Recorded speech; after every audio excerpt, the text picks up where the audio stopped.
Hi everybody, 860 Cologne here with another fragrance video. This time I'm going to be looking at the top designer fragrances of 2014, at least in my opinion.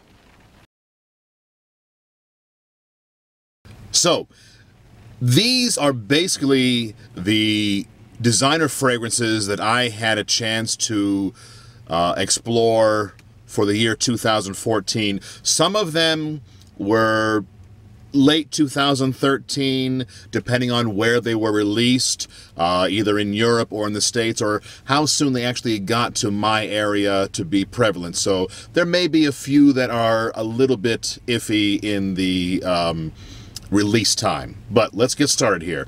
I have 18 fragrances, and I will narrow that down to 16 for the next video, which you'll see in a second as well. So, number 18. This one I kind of got in trouble with by posting a picture of this on Instagram. Apparently, they got their shipment about a month before it was supposed to go on the shelf, and I got a nice email from Inter Parfum saying, please take that down. It was kind of interesting, but it's Karl Lagerfeld for Men. This one, if anyone knows the original Lagerfeld, that was a great fragrance if you like that late 70s, early 80s power powdery fragrance. This was just kind of insulting. Don't even want to do much research on that one. On top of that, just not a great fragrance. Number 17. Also another one where the original was so far superior than this incantation. This is Drakkar Essence.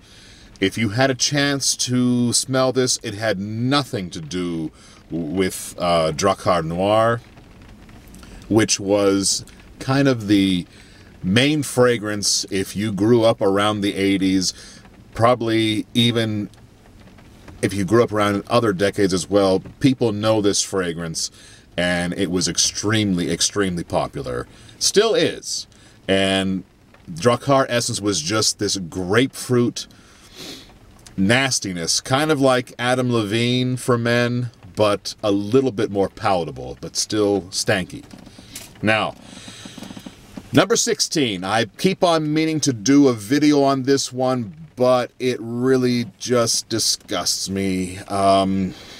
It has the worst name I think I have ever heard given to a fragrance. Redundant, stupid, and a poor choice in words. It is Dior Homme Eau for Men. Redundant because Dior Homme means Dior man. So you don't need to put for men on the damn bottle. Stupid because if you pronounce it correctly, Dior Homme. And in any language, in just about any place, homo is pretty close to homo. Who the hell names this shit? On top of that, it was a banal fragrance, boring, crappy. You already had Dior Homme Sport. Why did you need this? Why did you make a great nose lower himself to make this shit? You can see why I don't want to do the video of that one. Pisses me off too much. Now, number 15, Burberry Brit Rhythm. Wasn't too bad, but Burberry started doing their fragrances in-house, and I was expecting a lot more.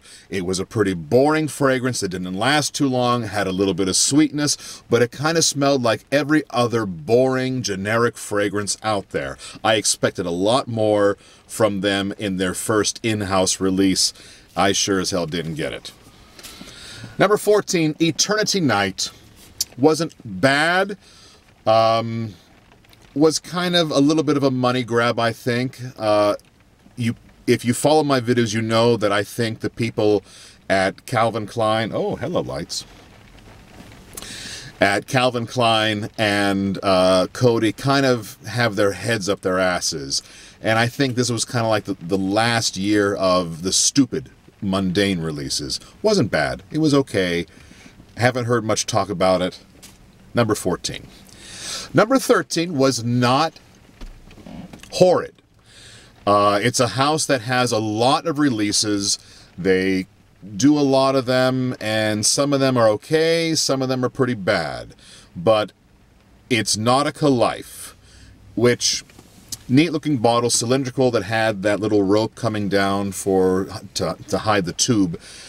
Has a nice old-school cologne vibe to it, but wasn't really that remarkable.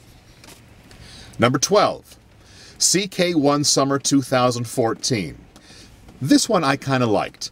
It was the summer release that had the tequila, kind of like a margarita vibe to it. And it was okay, but not the best.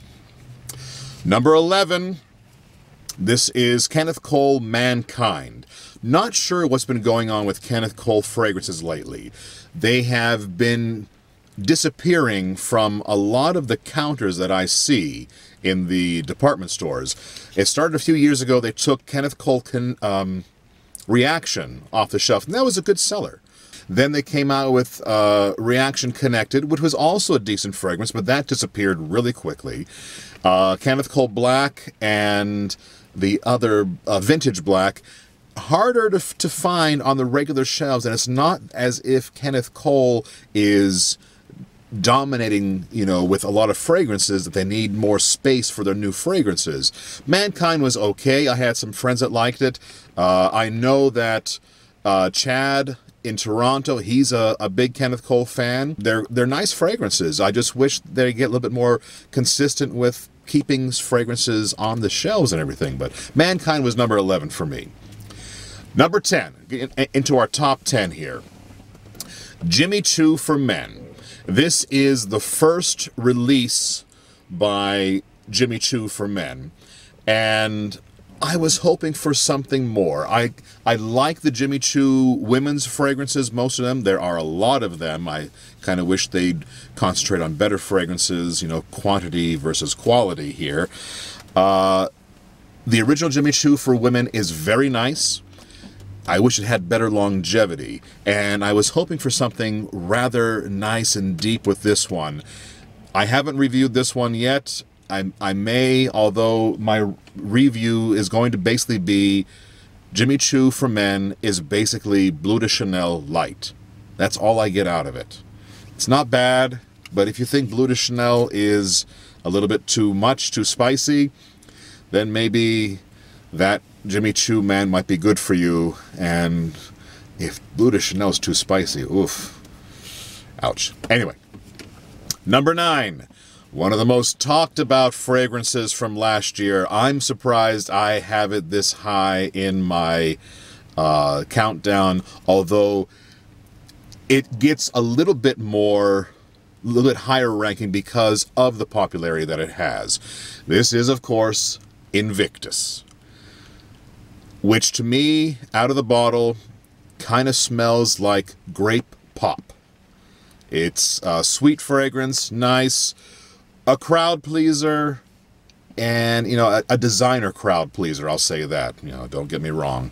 Ain't nobody here that's going to love, Amouage and Invictus equally. I don't think so. If you're that person, I'm sure I'll hear it in the comments.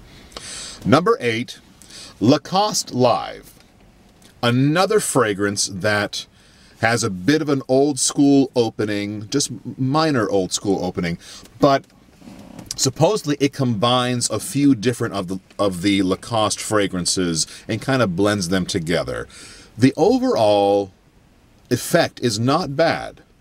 It's not one that I'll, spend money to buy, but out of this group, I'll give it some props. It wasn't bad. Now we're getting more into the fragrances that I think will probably be worth your time buying, trying out for sure. Please try the other ones out. Let me know what you think. If you have already, please do so. I'm sure you will. This is Givenchy Gentlemen Only Intense. I've had about 4 or 5 times to wear this. At first, when I tried it, I was kind of disappointed. I was really disappointed, actually. And then I saw some people give it some love on YouTube, on Facebook and everything, so I made sure I tried it a few times. And actually, they're right. It has a really nice dry down to it. So it's one that I'm going to explore a little bit more and hopefully do a video on, but that is my number 7. Number 6. This was a fragrance that I was looking forward to. This is John Varvatos Artisan Aqua. I like the original Artisan by John Varvatos. I think it has a really nice citrus vibe to it. This one, bottle is beautiful. I love that supposedly some lady made all these bottles by hand, or some ladies, you know, wove these bottles. Very nice bottle. It is a lighter citrus, but it has a nice backbone to it. Another one that has, I keep on saying this, but there's no other way for me to really explain it, but it has a bit of a old school vibe to it. Not much at all, but, you know, there's a little bit of classic cologne in there. And I think that's kind of what they were going to, just for someone to wear during the summer, or someone who didn't want to wear anything too light, you know, or too heavy during other times. Artisan Aqua wasn't bad. I might do a video on that one. Number 5 was a fragrance that I liked a lot. And this, I think, began the turn of the tides for Calvin Klein fragrances and Coty fragrances. This is Euphoria Gold. When I first smelled this, I was really impressed. I believe I did a video on this one. The opening has that quasi Dior Homme opening with the iris, and then dries down to a nice light incense fragrance. It has some decent longevity. I liked Euphoria Gold a lot, and I actually have a bottle of it, so check that one out if you haven't yet. Number 4, from the house of Issey Miyake, this is Nuit d'Issey. A great fragrance that opens up with the nice sweetness and citrus quality of the original, but has a nice incense backbone. This one, with a lot of the Issey Miyake fragrances, I need a little bit of time to really start to appreciate them. Issey Sport was one that I did not like at first, but then after I forced myself to wear it a few times, I grew to like it. This one, very interesting at the beginning, and then after I wore it a few times, I really started to like this one even more. So if you like a little bit of that citrus opening with a nice spicy backbone, but not overly spicy at all, give Nuit d'Issey a try. That was my number 4. Number 3, this one I believe was actually released in 2013, but it became more widely released in 2014, very early. I didn't get it until late summer 2014, but I really think this is a classy, classy fragrance. It is, of course, Dior Homme Cologne. Another reason for me to hate Dior Homme, because they came out with this beautiful, well-blended, well-crafted, classy citrus fragrance. Why the hell do we need Dior Homme for men? God, I hate that fragrance. Sorry. Now, there is one fragrance I forgot to mention, and it's one that the manufacturer seemed to forget how to make as well. This one was a very interesting fragrance because it was recalled about 2 weeks after it was released. It, of course, is Michael Kors for Men. I did a review on this, and my batch smelled terrible. So I apparently got one of the bad batches. It was re-released at the beginning of November 2014, and it was better, although it's still missing something to me. I have yet to do the re-review of that one. So I just had to mention that one. as a honorable mention, well, more likely a dishonorable mention. So that would have probably been up there with Karl Lagerfeld at maybe, tied or maybe even 19th, just because of the fiasco that it caused. Just had to put that in there. Now, I'm holding in my hand my number 2 and my number 1, and I really don't know which one to go with, because it could go either way. So I've got to make a decision here. All right.